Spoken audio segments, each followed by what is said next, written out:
ഇതുവരെ ജീവിച്ചതിൽ ഏറ്റവും സ്മാർട്ട് ആയിട്ടുള്ള ആളാരാ നോക്കാം. Let's go. Edit Stern IQ ലെവലാണ്. താഴെ കാണുന്നത് IQ ലെവലാണ്. ഫസ്റ്റ് റാങ്ക് ആർക്കായിരിക്കും നിങ്ങൾ കമന്റ് ചെയ്യാൻ പറ്റുമെങ്കിൽ ഇപ്പൊ കമന്റ് ചെയ്യും. വീഡിയോ ഇഷ്ടപ്പെട്ടിട്ടുണ്ടെങ്കിൽ മാത്രം സബ്സ്ക്രൈബും ചെയ്ത് വെച്ച. John Terence Tao, Christopher,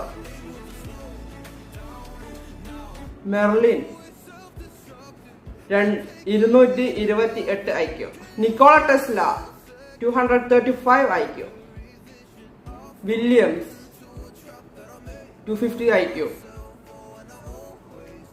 nice. Maybe Albert Einstein ആയിരിക്കാം ഫസ്റ്റ്. ചങ്ങായല്ലോ ഏറ്റവും വലിയ ബുദ്ധിമാനെ.